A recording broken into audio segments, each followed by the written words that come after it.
Hola a todos. Bueno, esta es la clase 17 que iba a dar el viernes pasado, pero hoy es martes 1 de junio. En la clase pasada habíamos hablado de apantallamiento o screening del plasma en el problema de una impureza. Y en esta clase seguimos un poco con eso. Vamos a ver eh, solamente analizar un poco esos resultados que obtuvimos la vez pasada. Vamos a ver el límite de larga longitud de onda y el caso estático en 3D y 2D. Vamos a encontrar la longitud de screening estático y deducir algo que estuvimos usando, que es el potencial coulombiano apantallado o de Yukawa. Bueno, un breve repaso de la vez pasada. La vez pasada analizamos el problema del screening de una carga de prueba que ponemos, una carga positiva en este caso, que cuando no está apantallada produce el potencial coulombiano que conocemos, que va como 1/R.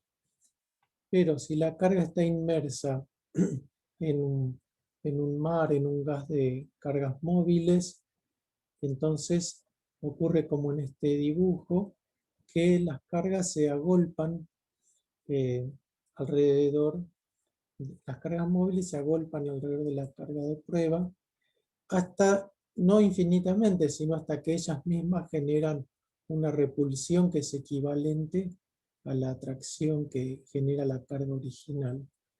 Entonces se llega a una situación de equilibrio, de apantallamiento de esa carga positiva que habíamos puesto. Entonces, acá veíamos el potencial coulombiano no apantallado o pelado, tiene largo alcance, o sea, es esta línea de puntos. Pero cuando ponemos el screening, cambia sustancialmente y se suprime la parte de distancias largas o lo que llamamos long wavelength, larga longitud de onda. Entonces decae. Trabajamos con esta fórmula que se llega a un B efectivo final, que es la suma del original de la carga pelada, más un B inducido por la acumulación, la nube de cargas alrededor de la carga intrusa. Y nosotros estudiamos el problema en forma dinámica, permitiendo que la carga de prueba que ponemos, esta positiva, tenga una variación oscilatoria. Así estudiamos el problema más rico, que es el de screening dinámico, ¿no? Cuando lo que hay que screenear o tapar cambia en el tiempo. Entonces, esta sería como la forma elemental de hacerlo. Pongo una carga y le doy una oscilación en el tiempo. Y también por razones medio matemáticas, pero físicas, también se le agrega un encendido adiabático. Entonces se le agrega un E a la delta T y después se tiene E a la menos I omega T. Entonces, ¿cuál es la incógnita que queremos resolver? Básicamente queremos calcular la densidad de mi gas de electrones en respuesta a esta carga oscilatoria. Y habíamos planteado la densidad en su transformada de Fourier como una suma que involucraba estas cantidades con dos operadores de creación y destrucción.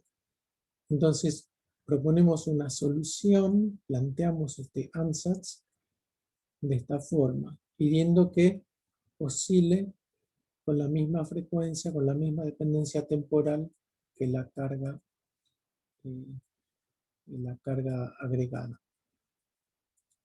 Si encontramos una solución, eso quiere decir que ese es un modo posible de movimiento de mi gas de electrones, que como involucra a todas las cargas del gas de electrones, es un proceso, un movimiento colectivo.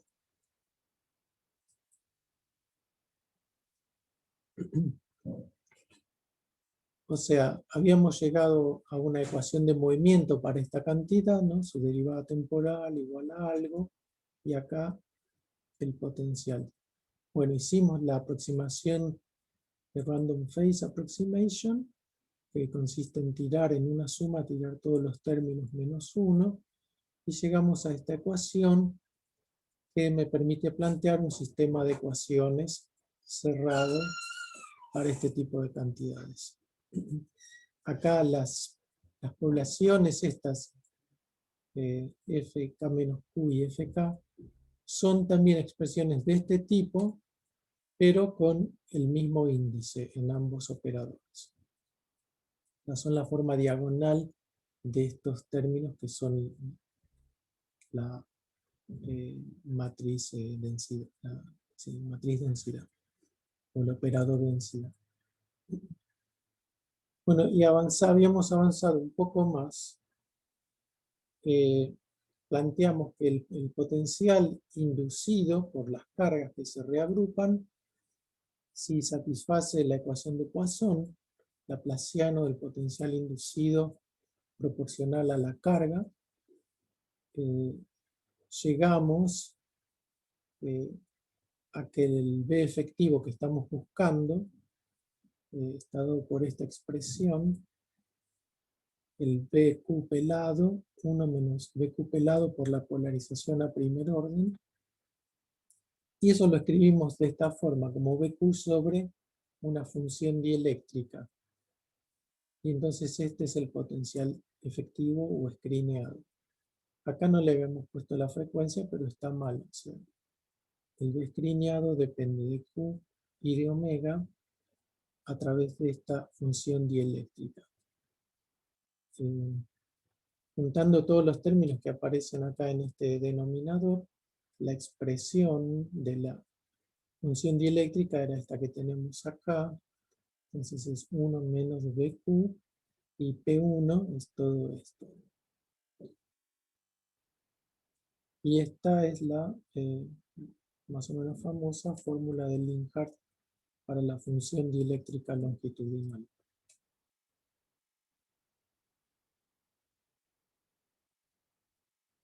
Entonces hasta ahí habíamos llegado la vez pasada. Siguiendo con el libro de Hauck y Koch, estamos en el capítulo 8 y habíamos llegado hasta acá. Ahora vamos a ver material de la sección 8.3, que es un poco el análisis de la fórmula de Linhart en dos límites, como vamos a ver ahora.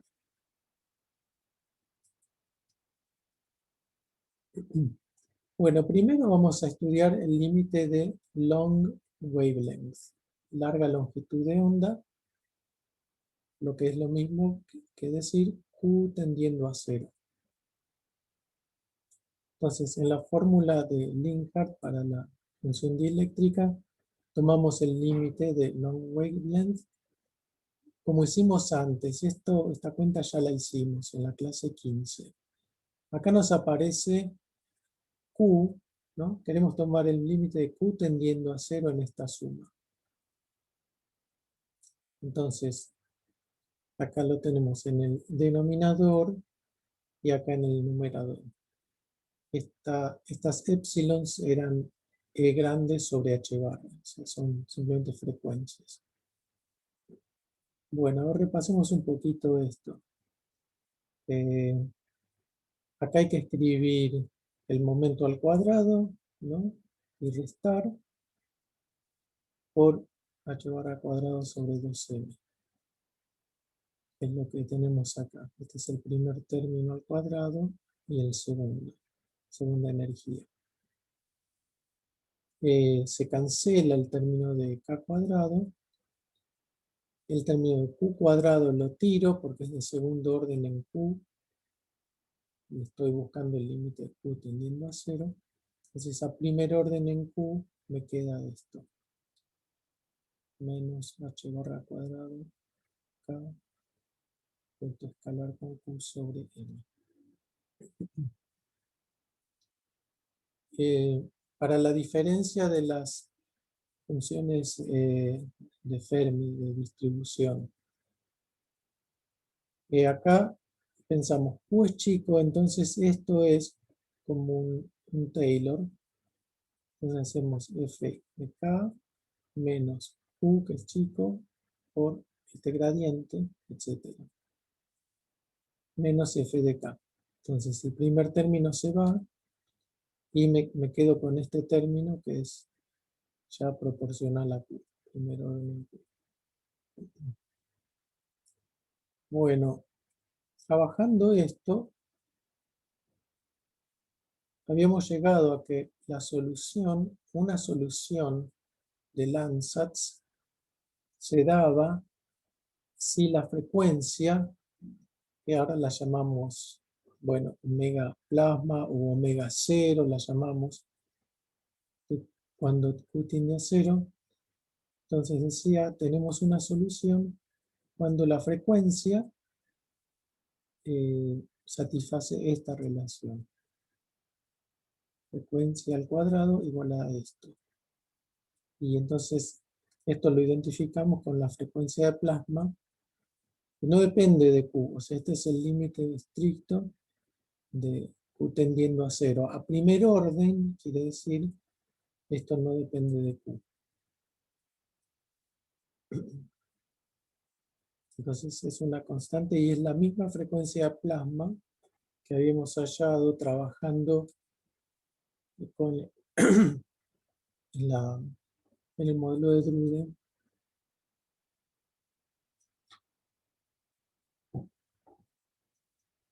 En el modelo de Drude al comienzo del curso. Bueno, entonces esto es una solución de poner constante eléctrica igual a cero, que es igual a esto.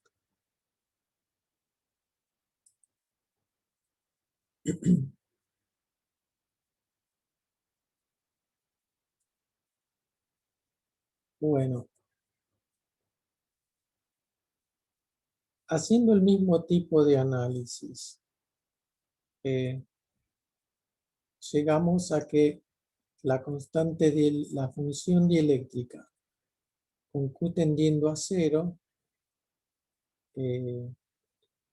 toma esta forma. O sea, ya no depende de Q, porque es Q igual a cero, y depende de la frecuencia como de esta forma, 1 menos frecuencia de plasma al cuadrado sobre la frecuencia. Acá me salté unos pasos. Pero vemos que se obtiene una función dieléctrica igual a la que obtuvimos en la clase 3 con el modelo de Drude para el límite Q igual a 0. Los que supongo que todos se acuerdan, que esto nos sirvió para analizar la transparencia de los metales en función de la frecuencia de la radiación aplicada. O sea, si le aplico una luz con frecuencia omega, esta fórmula me ayudaba a ver si el material era transparente o no a esa radiación. Una transparencia frente a ultravioleta, ¿no? Y es transparente si omega supera a la frecuencia de plasma. Claro, frecuencias Eso altas. normalmente en el ultravioleta, ¿no? Sí, En el ultravioleta normalmente ya... Bueno, por lo menos hay toda una sección en el Jackson que analiza justamente la transparencia de los metales frente al ultravioleta. claro, sí, sí. Y seguro que se basa en el modelo de Drude, ¿no? Sí. Sí. Y acá puse esta pregunta. ¿Por qué no hay que poner metales en el microondas? A lo mejor el ingeniero Federico nos puede contestar esta pregunta, ahora o después. Le puedo contestar ahora. Bueno, Eh, y les comento que yo trabajaba reparando microondas. Trabajé en una casa en un servicio oficial. Eh, es porque rebotan las microondas y se calienta, rebotan entre las paredes y el metal, quedan rebotando. Como, no, no es una resonancia, pero yo supongo que debe ser porque ya reflejan directamente las ondas y se calienta. No sé si es Refleja. la respuesta que estaba esperando escuchar, pero Sí, está bien, o sea, microondas es una frecuencia baja, por lo que estamos diciendo. Entonces los metales no son para nada transparentes a ellos. ¿Reflejan todo? Perdón, Perdón, te preguntaba si reflejan todo las microondas. y yo pienso que sí, pero no entendí la pregunta. Salvo que haya un término de pérdida por efecto Joule, deberían reflejar, ¿no? Digamos, si no son ujú, transparentes, o reflejan o va a parar al efecto Joule. Sí, supongo que claro, sí. Y si reflejan, yo supongo que el campo alrededor crecerá demasiado de algún punto, porque lo que pasa es que se ven chispas, ¿no? Cuando uno mete un sí, metal en un microondas. Sí, se ven sí, No lo hagan en sus casas, no, pero, y esas cifras, supongo que quiere decir que en algún momento el potencial pasa al potencial de disrupción, o sea que el campo se hace muy grande. ujú, Debe haber efectos de puntas y todo ese tipo de cosas, pero ujú, quizás sí, tiene que ver con eso que decía Federico, de que las ondas quedan rebotando y supongo que habrá alguna interferencia constructiva por ahí que en algún momento hace que el campo sea muy grande. No tengo idea, es una... sí, sí. Debe haber algún tipo de enhancement de, del campo eléctrico en las cercanías del metal, ¿no? O sea, el metal tiene cargas libres que buscan reagruparse rápidamente para apantallar el potencial externo que Y produce, esa, claro, a esas frecuencias deberían tener tiempo como para moverse y devolver la misma onda que vuelve, que viene, ¿no? claro. Ujú, está bien. Bueno, creo que tenemos cierta idea, pero no del todo precisa,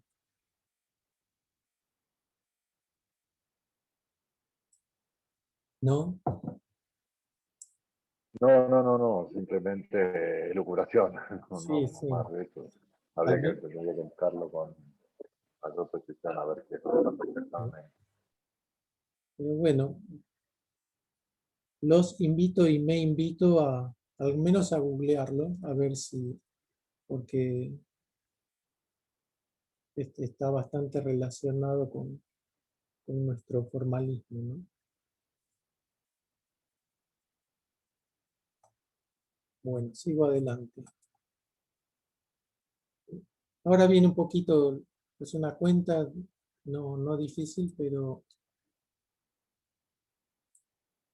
eh, es un poco el punto central de hoy.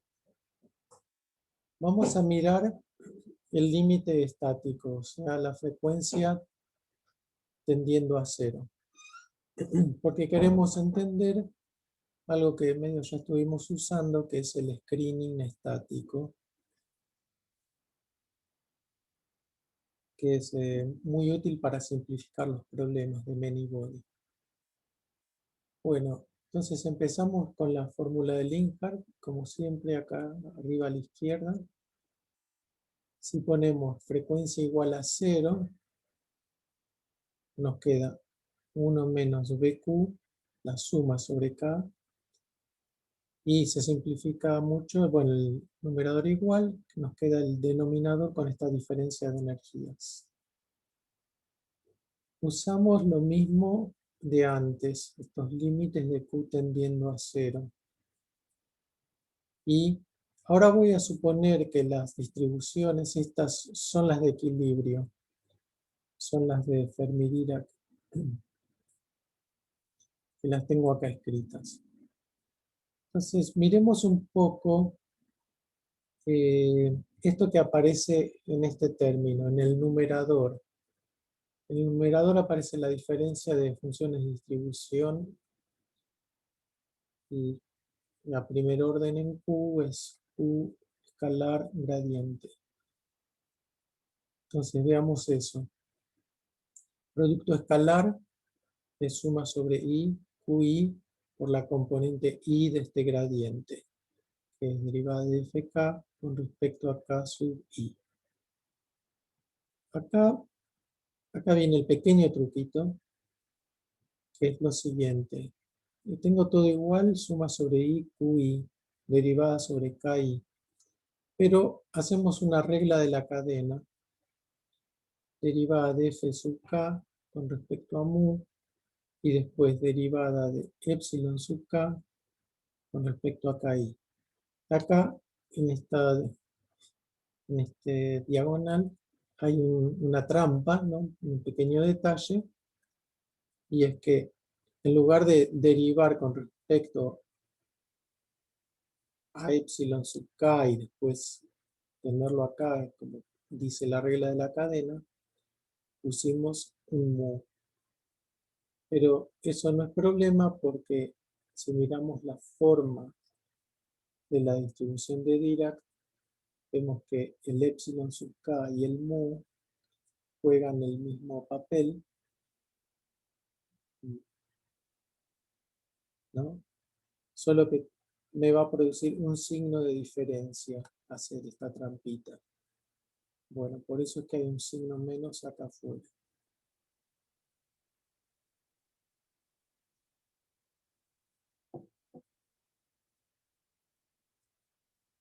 En síntesis, en lugar de derivar el primero con respecto a epsilon sub K, lo derivo con respecto a mu.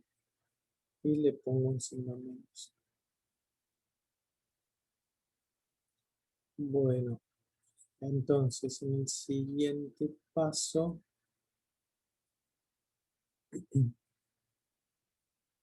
la derivada de epsilon sub K con respecto a KI es sencilla, es proporcional a K sub I por H barra cuadrado sobre 2M. Entonces esta parte la pude hacer para partículas libres, ¿no? Bueno, porque estas son las energías de partícula libre. Y llegamos hasta acá. Ahora veamos cómo seguir. La idea entonces es que volvemos acá a la expresión de la función dieléctrica.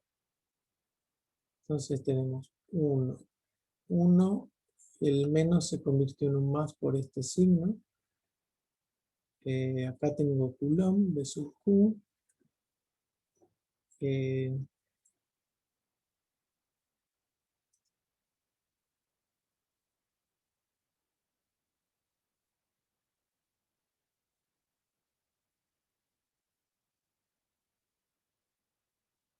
me está faltando.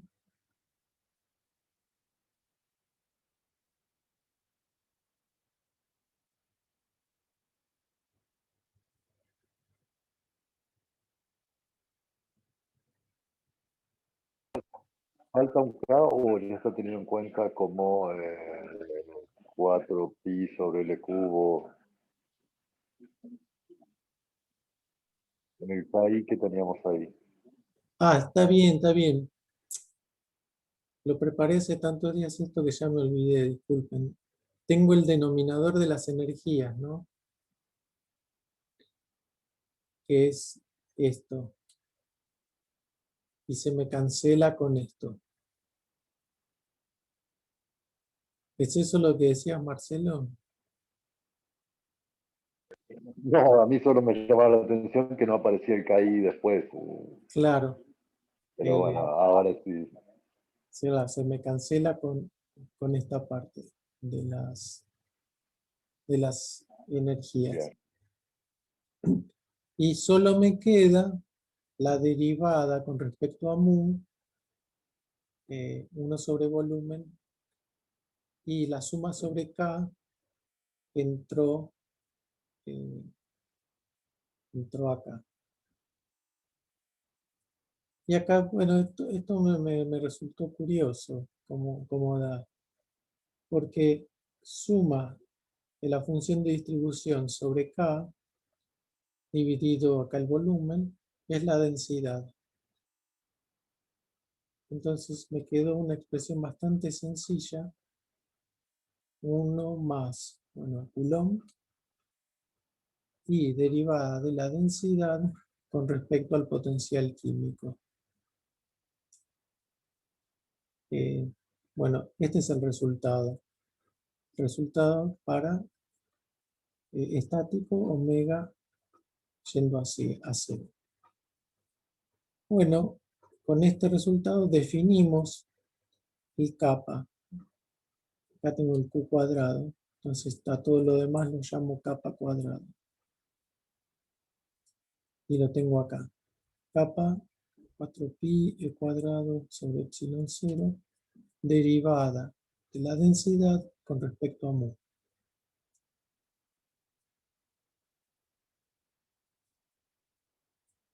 Y este es el resultado principal de hoy. Es la 3D Screening Wave Number, ¿no? Longitud inversa de apantallamiento para un problema 3D.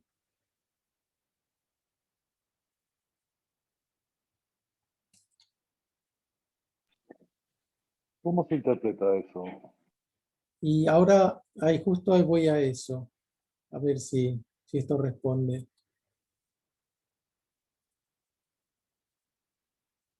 Me quedó 1 más kappa cuadrado sobre Q cuadrado. Entonces lo tengo acá. Y ya habíamos dicho esto, ¿no? Resultado anterior. El potencial de screening generado por las cargas es el original dividido por la función dieléctrica. Entonces veamos. B sub S, ahora de Q nada más porque estoy poniendo omega igual a 0. Es B sub Q sobre la función dieléctrica. Y a ver, acá tengo el B sub Q, todo esto. Y la función dieléctrica, 1 sobre 1 más kappa cuadrado sobre Q cuadrado. ¿Está bien? Y juntando cosas, si acá distribuyo el Q cuadrado, me queda, bueno, constantes, el volumen, y acá me quedo Q cuadrado más kappa cuadrado. Esto sería mi respuesta al significado físico. ¿Por qué? Bueno, este es el potencial de mi carga de prueba, ya escrineado por esa nube de electrones, y su transformada de Fourier, ¿no? Esto es en función de Q. Va como 1 sobre Q cuadrado más kappa cuadrado. Y esto ya lo hicimos la cuenta, ¿no? Este es el potencial coulombiano 3D apantallado que obtuvimos en los ejercicios haciendo la transformada de Fourier del potencial de Yukawa. A ver si después lo digo, ¿no? Eso viene ahora.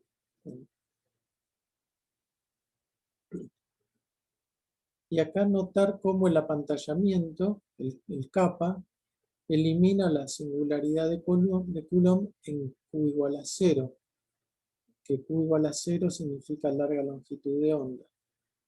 O sea, Coulomb tiene una singularidad en Q igual a 0 porque como es de largo alcance, no lo puedo integrar, diverge si lo integro para para longitud de onda larga. Y ese es eso se manifiesta como una singularidad en Q igual a 0. Hace que explote, ¿no? Toda la energía que tiene, si lo considero todo entero. Pero en cambio, con el apantallamiento, el potencial escrineado efectivo, no. Ese cae rápidamente y no tiene singularidad en Q igual a 0. El pelado, acá lo recordamos, el B sub Q 3D va como 1 sobre Q cuadrado. Y acá voy como 1 sobre Q cuadrado más capa cuadrada. Tiene la forma de un Yukawa, ¿no? Claro, ahí acá lo tengo escrito. El BS de Q lo tengo acá dentro de la suma. Y hago transformada de Fourier. Multiplico por la exponencial e a la IQR. Sumamos sobre Q. Y me da el potencial ahora en el dominio espacial. Y esto es lo que ya hicimos, ¿no? Me da Coulomb K por la exponencial decreciente de Yukawa. Y ahí está la interpretación de capa en términos del potencial. Exacto. Justificamos este nombre que le dimos acá. Longitud inversa de apantallamiento.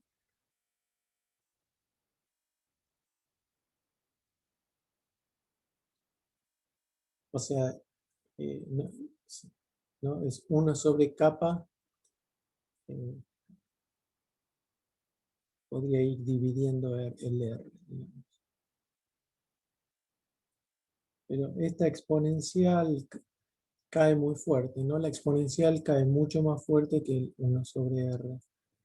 Por eso regulariza el potencial. Y acá tenemos el gráfico. El BR pelado, está la línea gruesa, que ven que para distancias largas no se anula rápidamente. En cambio, el escrineado, que es esta línea de trazos, se pega más al cero.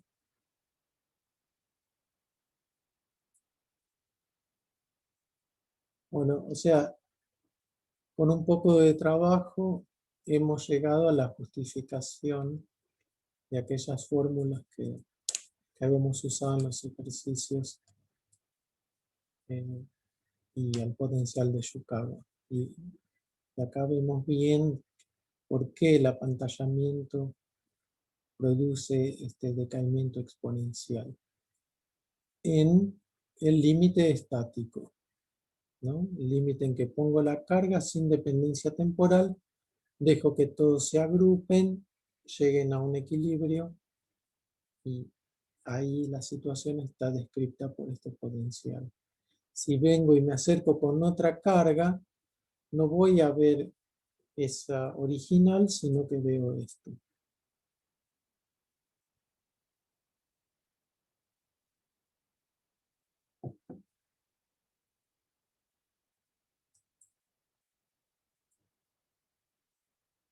Sigamos analizando un poquito este límite estático. Dependencia de ese capa con la temperatura. No en detalle, sino que planteamos los dos límites. T igual a 0, cuando la función de distribución de los electrones es Fermi-Dirac, el gas de electrones degenerado. O si no, una T alta, que llamamos el caso no degenerado. Y acá la distribución de los electrones en el espacio K está dada por la distribución de Boltzmann. Bueno, ¿qué hacemos con estos dos casos? Nada, tenemos que venir acá a la fórmula del kappa y con la fórmula de la distribución que corresponda a hacer esta derivada de la densidad en función de mu, que es el potencial químico. Bueno, haciendo la cuenta, que acá no la tengo, pero ahí está en uno de los ejercicios de la guía, se obtienen estas dos expresiones para el kappa. La de baja temperatura se llama de Thomas Fermi y T alta es Debye-Hückel. No, acá me aparece la energía de Fermi, ¿no? Que es una característica, una magnitud característica en el caso T igual a 0. Y la densidad. Y en el caso de temperatura más alta, me aparece la densidad también dentro de la raíz, pero me aparece beta, que es 1 sobre constante de Boltzmann por la temperatura. O sea, acá tengo una dependencia con la temperatura.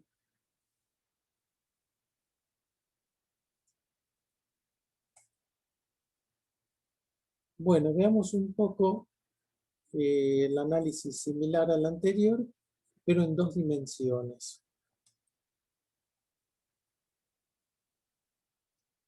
Primero toquemos el límite de longitud de onda larga, o sea, el Q tendiendo a 0. Repitiendo el análisis anterior en el límite de long wavelength, se obtiene una fórmula análoga a la que vimos antes, ¿no? La constante eléctrica para Q tendiendo a 0 en función de omega. 1 menos frecuencia de plasma al cuadrado sobre la frecuencia esta al cuadrado. Pero lo distinto es que acá hay una dependencia en Q, que como veíamos recién, lo tengo acá abajo, recordemos que en 3D la frecuencia de plasma no, a orden 1 en Q no dependía de Q, en el límite de Q pequeño. Bueno, acá planteo otro ejercicio de mostrar esto, donde esta frecuencia de plasma que sale en el caso 2D está acá. Es parecida a la anterior, a la 3D, pero tiene, bueno, 4pi, acá es 2pi, p cuadrado densidad, epsilon 0 masa, y la diferencia principal es esta dependencia con Q.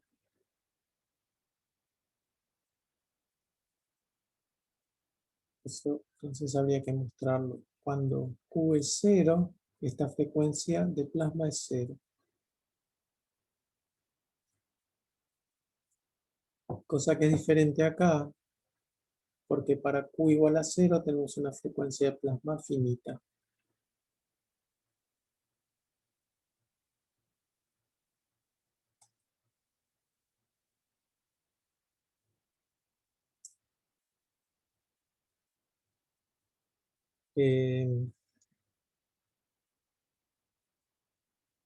Bueno, acá entonces tengo mi función dieléctrica en el caso 2D. Y se la voy a aplicar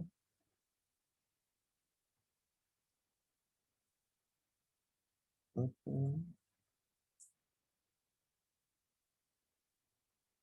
No, muy bien. Y ahora de nuevo miro el límite estático en caso de frecuencia nula.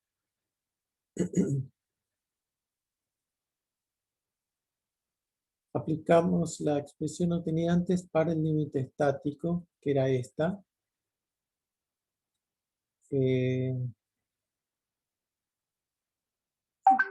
Con la diferencia que ahora el B sub Q es el de 2D, ¿no? ¿Se acuerdan que va como 1 sobre Q? Bueno, haciendo esto, obtenemos esta dependencia de la función dieléctrica con Q. Me queda simplemente 1 sobre Q. donde acá tengo el kappa, definí el kappa de nuevo eh, para el caso 2D ahora. Bueno, y de nuevo entonces, usando esta función dieléctrica, puedo obtener el potencial escrineado como el Beer sobre la función dieléctrica. Y ahora me queda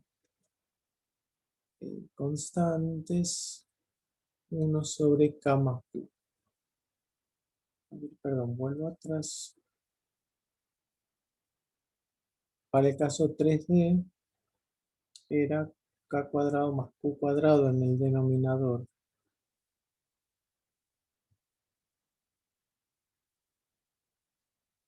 Y ahora en 2D es Q más kappa en el denominador.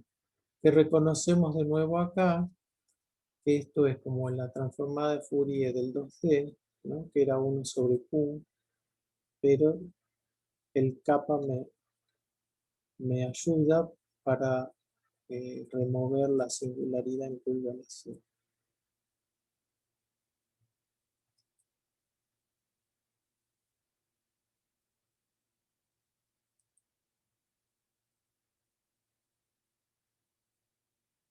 Bueno, se puede hacer la cuenta para obtener el kappa.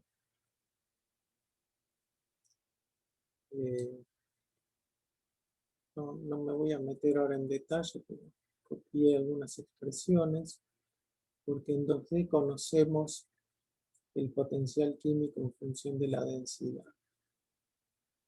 Bueno, me voy a meter ahora con las cuentas, pero simplemente mostrar que se llega a la expresión del kappa en 2D.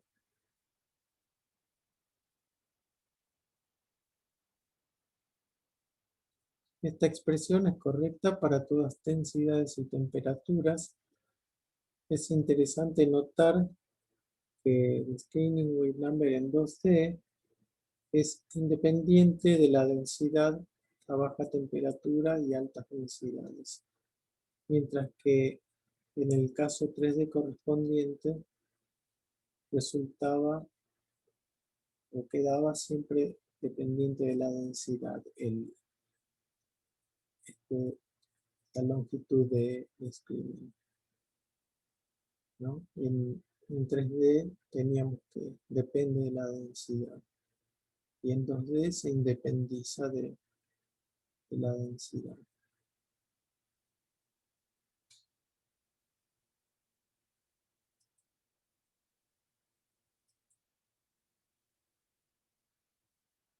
Bueno, entonces para 3D y 2D vimos que se puede analizar un poco la función dieléctrica, tomar el límite Q igual a 0 y frecuencia 0, que es el caso estático, y uno se pregunta, bueno, ¿por qué no lo extiendo a una D? Y ahí nuestros autores se excusan y dicen, bueno, el caso 1D es medio patológico, y simplemente vamos a dar un poquito una idea cualitativa de cómo está funcionando el screening y cómo depende de la dimensionalidad. Entonces, apantallamiento versus dimensionalidad. A ver, pregunta. ¿Dónde apantalla mejor el gas de electrones? ¿En 3D, 2D o 1D? Les hago este multiple choice. A mí se me ocurre que sería en una D, pero por un lado porque en 3D depende de Q cuadrado más K cuadrado, que es más grande en general que K más Q en 2D. Y después porque se me ocurre que, digamos, de alguna manera tendría más lugar como para escaparse las líneas de campo, pero no sé si, Mm, digamos, si está en una D con bloquear, es la única ruta que hay. claro.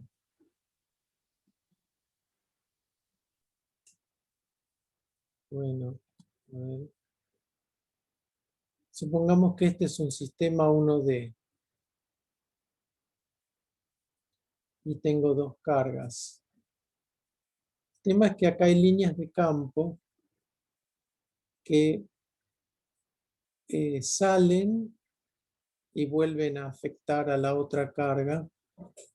O sea, al menos en las estructuras de semiconductores, los materiales que forman este sistema 1D pueden tener distinta constante dieléctrica, ¿no? Para definirme mi wire. Pero en general no difieren tanto. Y las líneas de campo no tienen dificultad en irse afuera de la estructura y volver a entrar. O sea, si las líneas de campo son todas más o menos iguales, uno no cambia la fórmula del potencial.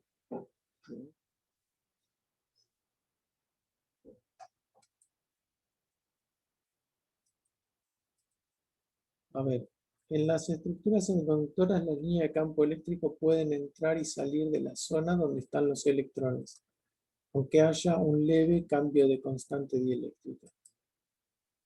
Pero acá viene el argumento.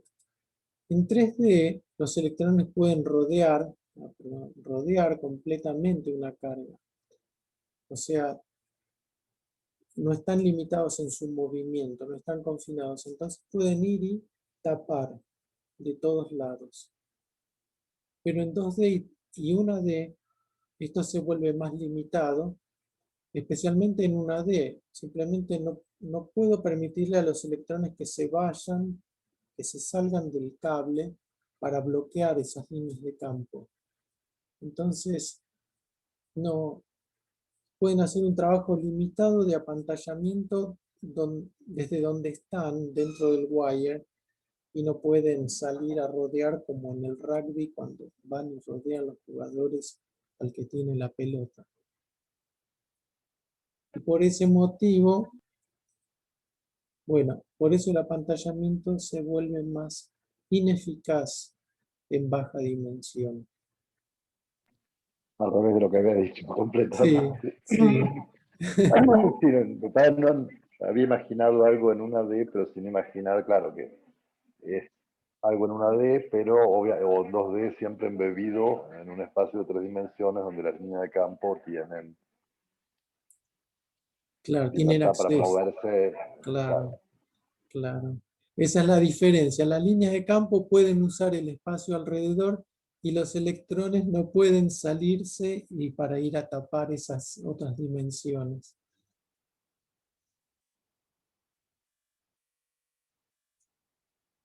Eh, pero me pareció interesante lo que dijiste de que, a ver, en 3D tenemos 1 sobre Q cuadrado y en 2D tenemos 1 sobre Q. Para Q grande, no, para Q grande es más efectivo el Q cuadrado, justamente, Porque se ¿no? está dividiendo. Claro, está dividiendo. Es más El efectivo. a ver, el potencial es más grande, U grande, pues sería más chico el potencial, ¿no? Claro, quiere decir que apantalla mejor. Ahí no lo veo tan claro. Y Eh, 1 sobre Q cuadrado cae más rápido que 1 sobre Q. Perfecto, está más localizado el potencial. En Ujú. ese sentido,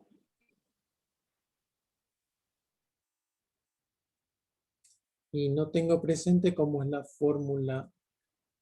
Bueno, nos chocamos con esa piedra ya antes, ¿no? El 1D apantallado.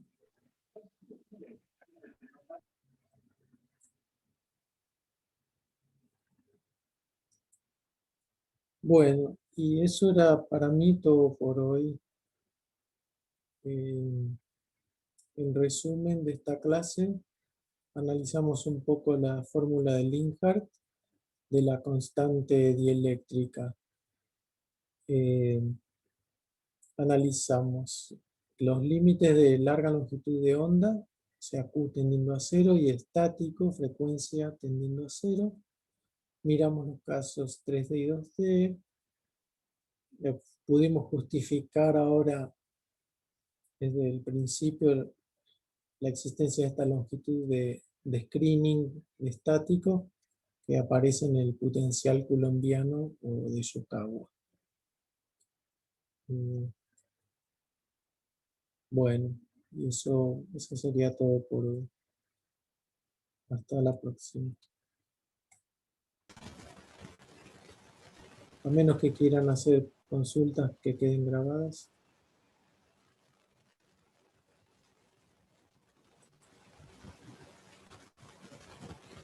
No, Bueno, nada. Nada. hasta luego.